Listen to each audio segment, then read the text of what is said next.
तो आशीष जी, हमारा ये जो अपना गाय वाला मुद्दा है, जी कार्बन क्रेडिट वाला, जी तो ये गाय कटने का भी इसमें बच सकते हैं।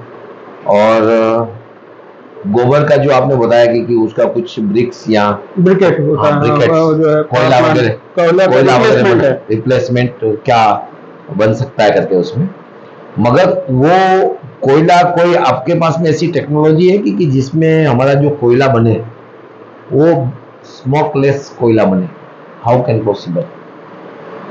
नहीं, जो जितना रिसर्च हुआ है ना, जो नॉर्मली पावर प्लांट में कोयला यूज होता है उसमें जो कार्बन परसेंटेज है उसकी ऐश में, या लकड़ी के उसमें ऐश में जो कार्बन कंटेंट है, उसके मुकाबले देसी गाय के गोबर से कुछ भी बर्निंग हम करते हैं तो उसका कार्बन कंटेंट बहुत कम है कंपैरेटिवली जी। तो ब्रिकेट्स जो मैं कह रहा वो तो एक ऑप्शन है, लेकिन उसके अलावा भी बहुत सारे ऑप्शन हैं। जैसे मैं आपसे शेयर कर रहा था, हमारा जो है करोड़ों पेड़ अगर हम देखें साल में क्रीमेशन में जाता है। जी जी। तो उसका कई तरह से मतलब नुकसान है, मतलब कई तरह से बोले हैं। तो पहली बात तो पेड़ कटा, वहाँ से आप कार्बन आपने एक तरह से उसमें सहयोग कर दिया, कार्बन डाइऑक्साइड बढ़ने में से हो गया। जो पेड़ जब काट दिए तो वो कार्बन डाइऑक्साइड जो, और ये जो पेड़ होते हैं जो कटते हैं वो मैच्योर पेड़ होते हैं, नेचुरली कहीं साल लग जाते हैं उसको बनने में, है ना, और कुछ चंद घंटे तो मेरा मानना है जैसे पेड़ लगाने में कार्बन क्रेडिट मिलता है, पेड़ बचाने में उससे ज़्यादा इस मारे मिलना चाहिए क्योंकि जब आप पेड़ लगाते हो उसमें जो पेड़ कई साल लग जाते हैं उसको कई साल होने में, नंबर वन। नंबर टू, उसमें जो डाटा बोलता है 60-70% से ज़्यादा पेड़ नहीं बचते हैं, 20-30% पेड़ तो लगाने के बाद मर जाते हैं। अच्छा, हाँ, तो एक तो वो फैक्टर हो गया। दूसरा, वो उस स्थिति में पहुंचने में जो आप कह रहे हैं, सही कह रहे हैं, कई साल लग जाते हैं, ये मैच्योर पेड़ है। अरे कई साल लग जाते हैं। एक ये हुआ। दूसरा, जब आप लकड़ी जला रहे और हो, नहीं, आपने इसके बाद में जब पेड़ को काटा जी, तो एक ऑक्सीजन देने वाली चीजें थी वो बंद हो गई, आपकी दुकान बंद हो गई, पहली बात। दूसरा क्या है, जहाँ पे क्रिमेशन ग्राउंड है वहाँ आसपास ऐसे कोई पेड़ नहीं है, ये जंगलों से कट के यहाँ तक आते हैं। हाँ, तो पहली बात जो है, काटने में आपने मशीनरी का इस्तेमाल किया, वो कार्बन ट्रांसपोर्टेशन में करा।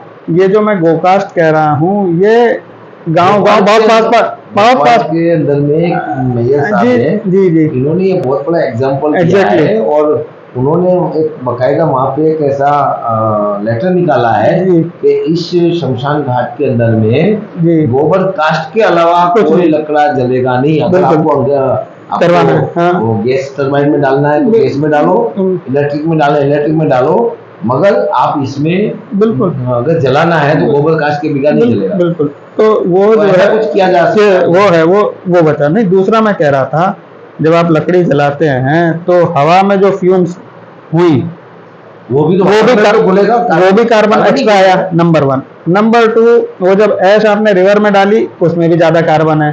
तो एक उससे कई जगह आप कार्बन इंपैक्ट कर रहे हो। नहीं, ऐश में भी कार्बन होता है। हाँ, ऐश में भी कार्बन होता है। ऐश में तो मतलब हमारे गाय के गोबर में तो ऑक्सीजन होता है। नहीं, कार्बन जो मतलब जलने के बाद बचता है, ऐश में कार्बन कंटेंट, कार्बन डाइऑक्साइड की बात नहीं कर रहे, कार्बन कंटेंट की बात। तो वो एक हो गया। तो नदी पल्यूट हो रही है, लकड़ी की ऐश डाल रहे हैं तो लकड़ी की ऐश डाल, हाँ, गोबर की ऐश डालेंगे तो उससे क्या होता है, पानी में डिजोल्व्ड ऑक्सीजन 5 गुना बढ़ जाती है गोबर की ऐश डालने से। लकड़ी की नहीं होता। तो मल्टीपल फायदे हैं उसको यूज करने में। बहुत। दूसरा, जैसे हम कह रहे थे कि हम अगर मान लीजिए नेचुरल फार्मिंग करते हैं, नेचुरल फार्मिंग का कार्बन क्रेडिट से लिंकेज आपसे मैं शेयर करना चाहता हूँ। आप जब यूरिया यूज कर रहे हैं, एक तो यूरिया और पेस्टिसाइड बनाने में आपकी पावर लग रही, नंबर वन, वो लग रही। नंबर टू, नंबर थ्री क्या है, सबसे बड़ा जो है, जो हम भूल जाते हैं, जब आप केमिकल फार्मिंग करते हैं तो क्या कहते हैं, सॉइल का वाटर रिटेंशन बहुत पुअर हो जाता है। धरती माता की जो ब्लॉकेज हो जाती है, तो क्या है, आपको बार बार पानी लगाना पड़ता है, तो उसकी पावर आप यूज कर रहे हो, बिजली यूज कर रहे हो पानी लगाने में। अगर आप नेचुरल फार्मिंग करते हो तो आपकी पानी की रिक्वायरमेंट बहुत कम हो जाती है, तो आपकी सेविंग हुई कार्बन क्रेडिट में, अगर आप नेचुरल फार्मिंग करते हो।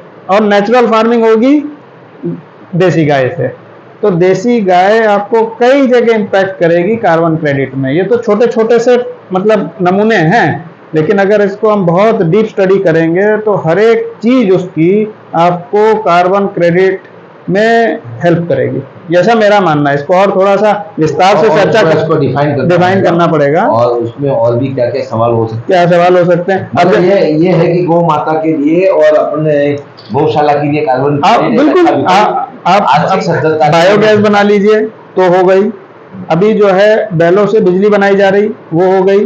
बहुत सारे तरीके हैं जिसमें आप ये कार्बन क्रेडिट का लाभ गौशाला के द्वारा ले सकते हैं। बहुत चलिए, बहुत बहुत धन्यवाद सर, आप आज आए और हमारे कार्बन क्रेडिट के विषय में बातचीत हुई, इसके लिए आपका बहुत बहुत धन्यवाद। आशीष जी, आप एक अच्छी गौशाला चलाते हैं और गायों की आत्मनिर्भरता के लिए और गौशाला की सेल्फ सस्टेन के लिए काम करते हैं। आपका बहुत बहुत धन्यवाद। धन्यवाद।